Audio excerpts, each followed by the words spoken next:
The Langston River flowed free and wild till the calamity drank it all up.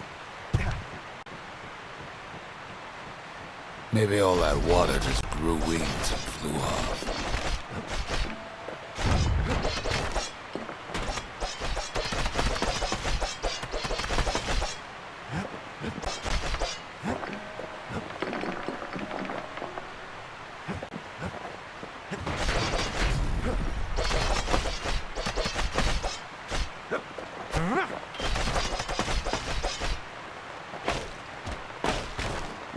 Riverbanks swarming with windbags.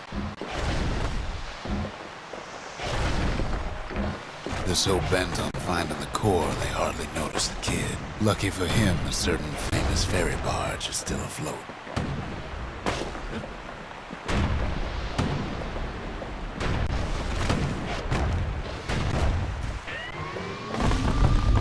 Weepin' Nellie. She sends some squirts crying home as she leaves port. Maybe Nellie knows the way to the core. Maybe she can slip right past all the clamor on the coast. Or maybe not. The security skiff pulls up portside. Nellie's just another windbag to those guns.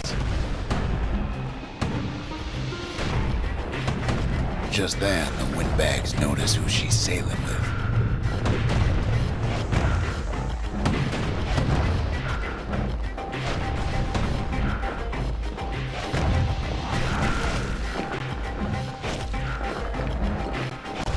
They try to cut her off.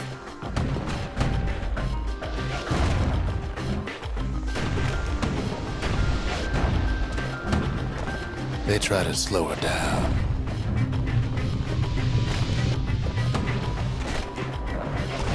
They try to knock her out.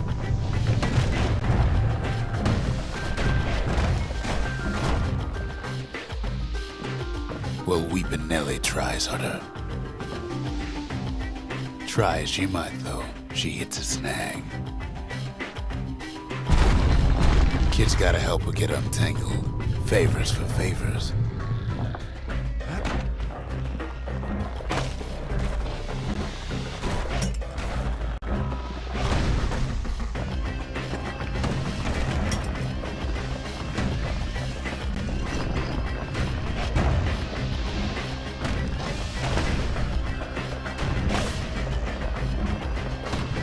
At least she picked a good spot for a break, 'cause the core's right there.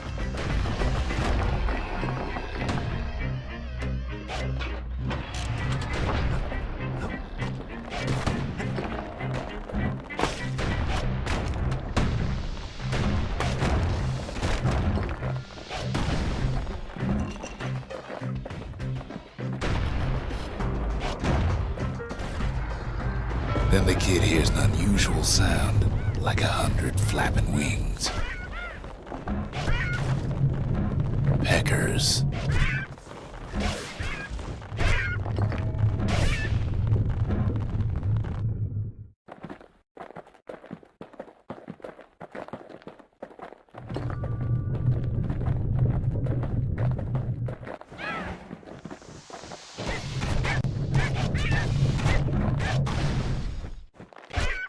They've been watching his every move.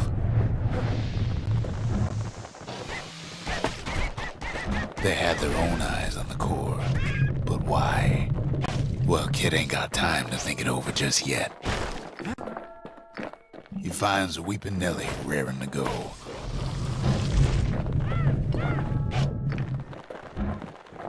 Turns out she's got a special surprise for when the waters get rough.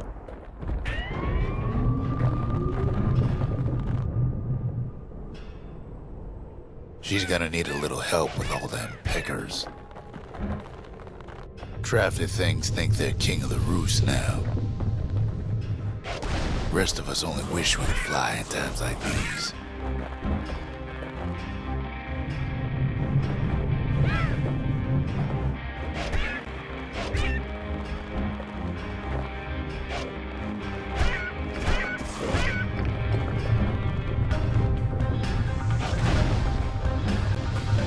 Security skiffs keep on coming starboard side. Don't seem to care what they shoot, as long as they hit something.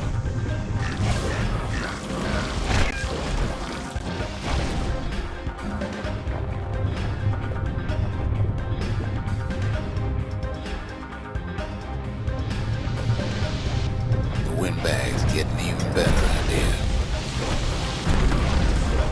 They aim to smash Weeping Nelly to splinters.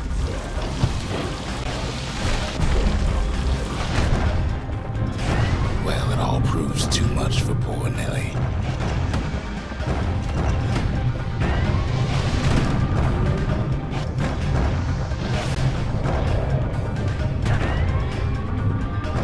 She's just gotta make one last stop. With her last breath, Nelly gets the kid to solid ground. Solid ground in Pecker country. They want that core real bad. Seems a calamity ain't hurt Pecker's appetites. Kid shoos him off, knowing they'll be back. Know how many times Kid nearly fell off the barge back there? A good couple of times. Now, listen close. You should remember this next part.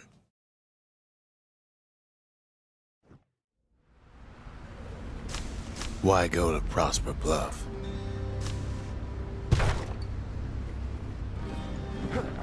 Used to take an enterprising man or a plain old fool to venture out that far.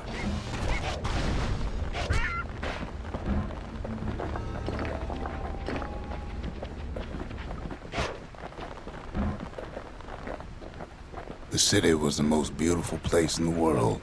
We all knew that.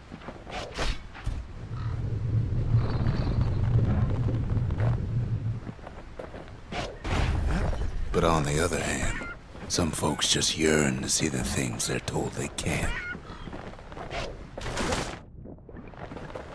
And that's why you go to Prosper Bluff, ain't it?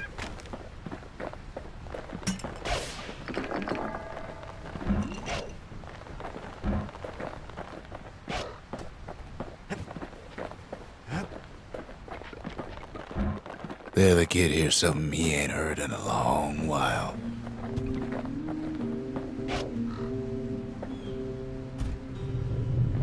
How's it go again?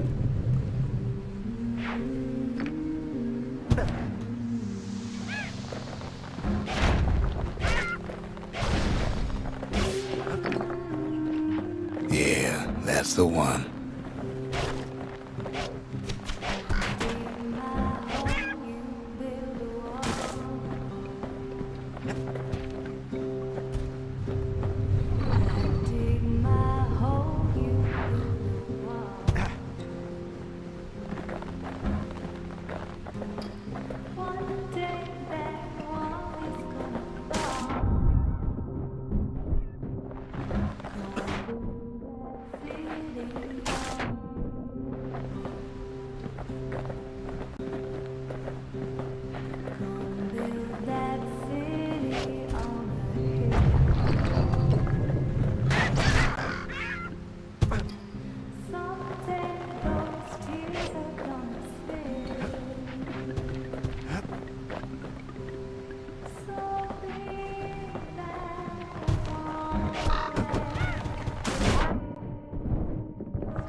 Well, no point explaining what happens next, right? Suffice it to say, kid ain't coming home empty-handed. And besides, it's like the song goes.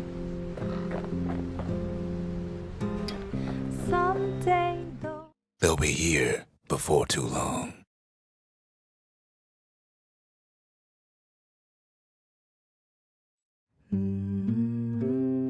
We darn near celebrated when the kid got back, didn't we? Zolf never thought he'd see a fellow Ura again.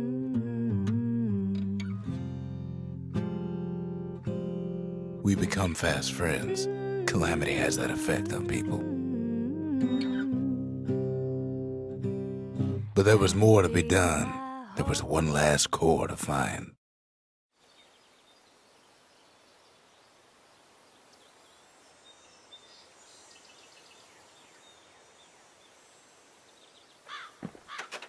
A scientific journal written in Zolf's native tongue. He learned so much from it. Too much. If only I'd known half the secrets of the Calamity were tucked away in that book, I'd have worked to translate it right away. Most of the Ura never got a taste of Caelondia's fine goods, unless they were born and raised in the city like Zia here. Sure, the world's all gone to pieces farther than the eye can see, but leave it to this gal to point out the amazing view. Girl tried to run away from home one time, but the marshals stopped that, didn't they? So many secrets in there and she can't even read it. Her father's own journal.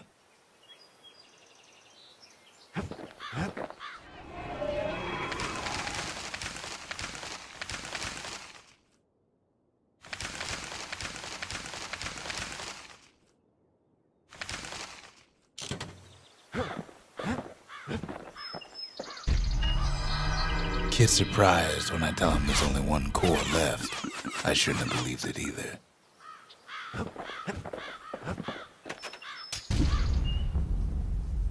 Behold, the Pantheon.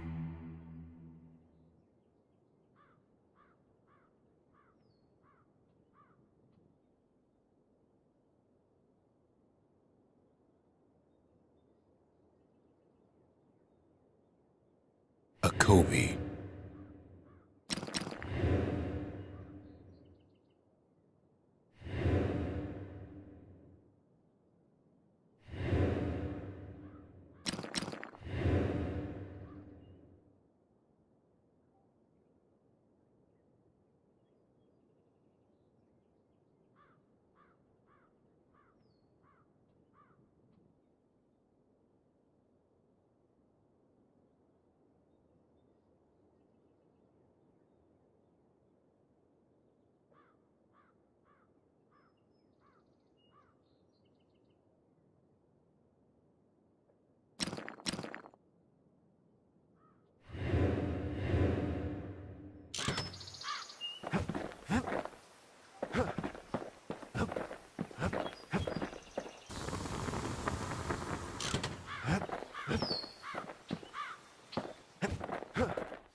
We tracked the final core beyond the city to the wilds.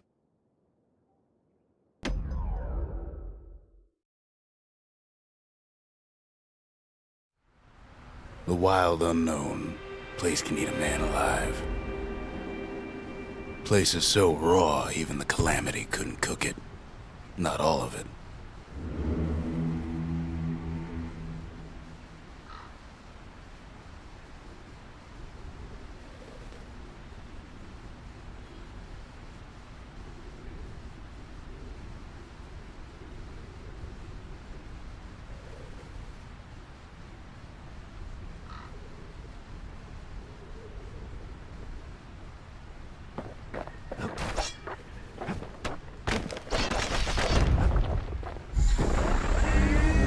better than having a slinger pistol in a fight. Having two.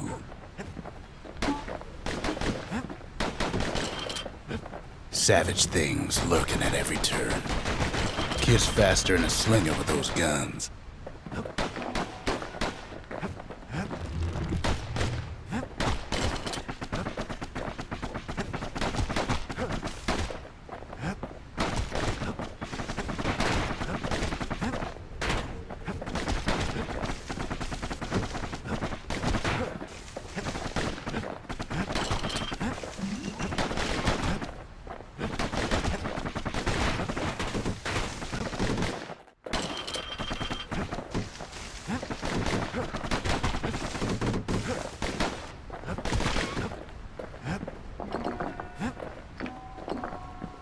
Pecker's got the core, like they're building a bastion of their own. The welcoming committee scrambles to attention. Didn't expect the kid so soon.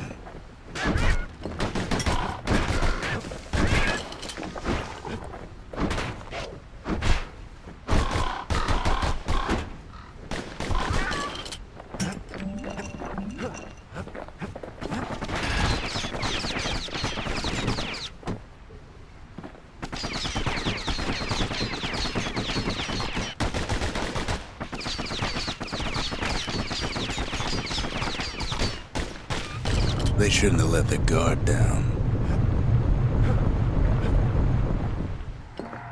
Getting that core was one thing. Getting out's gonna be another. He digs his way out of the clearing, but the wilds won't let him go without a fight.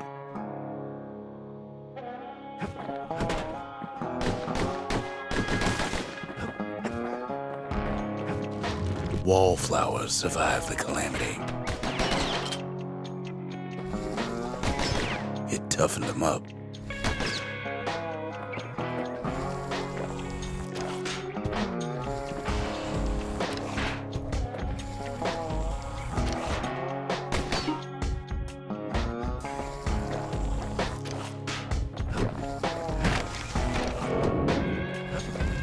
Best take it real slow when pincushions are afoot.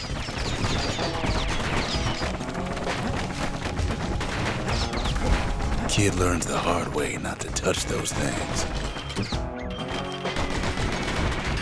Good thing pincushions can't see where they're shooting. Slinger Jawson's old outpost is all that's left of him.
Don't ever turn your back on a pincushion.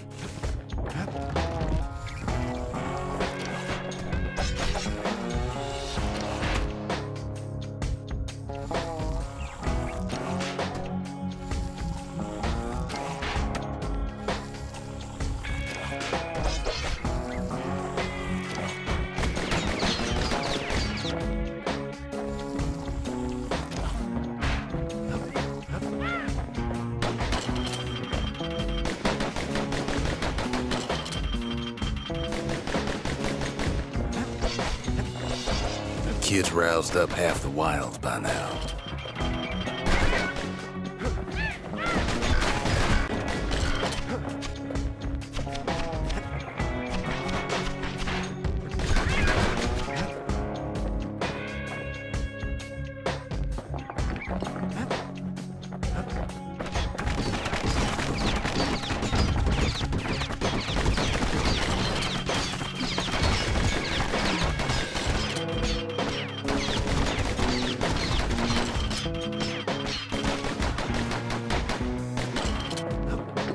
Then kid gets the feeling he's being watched. Not by me, by a lunkhead. And lunkheads ain't fond of two-legged animals.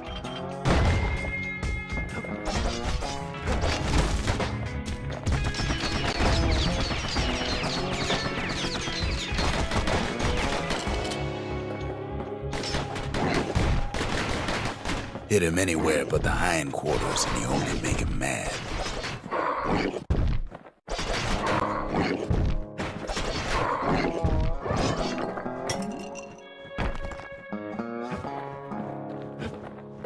Leave it to the kid to make time for stomping swamp weeds.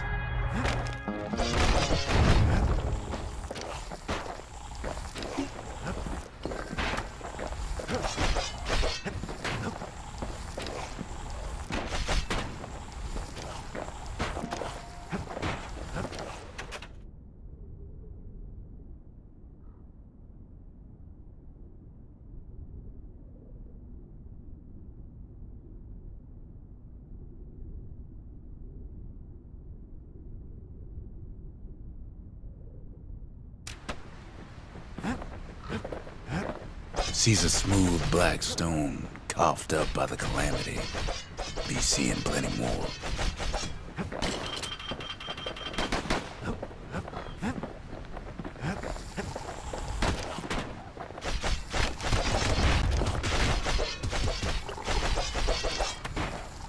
He's anxious to get back. After all, he's got the final core. His journey's over, right? Well, no. It ain't. Not by a long shot.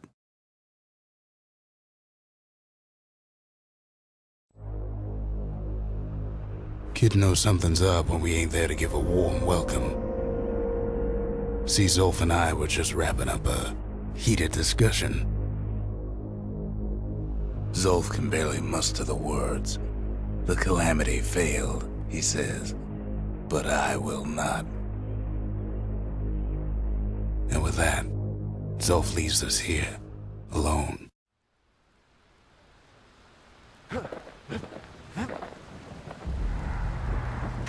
Zolf cursed the city, cursed the Bastion, cursed me, said he was going home. When Zolf got through reading that journal, he just snapped, started smashing up the monument till I tried to stop him. Zolf banged up the monument pretty bad. But there's a way to put her back together. The shards. We're gonna need all of them to nurse the Bastion back to health. He ain't all that shy.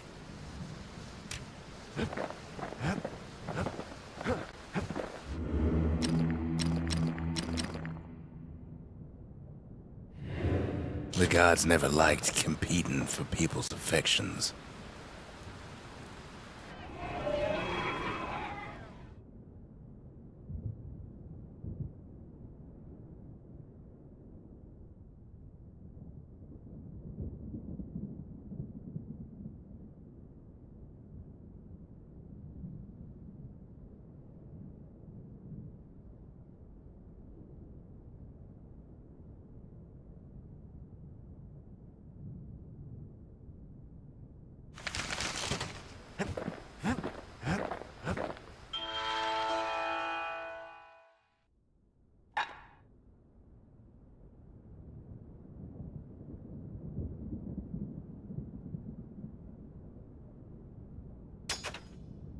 It wasn't fixed, it was unbroken.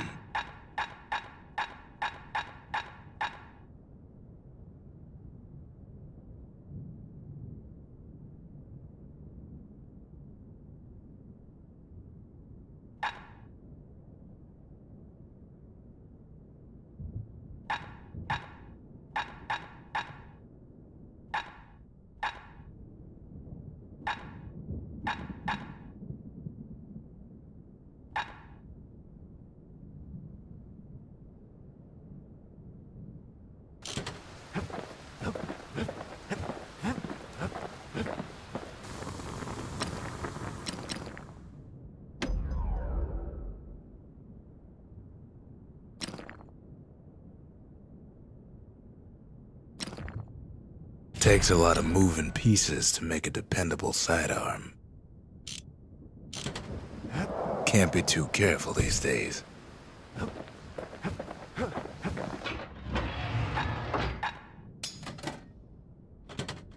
Want to stay alive in the wilds, pack a pair of pistols and a good blade. The city brought the shards to the wilds. Now the kid's gonna bring them back.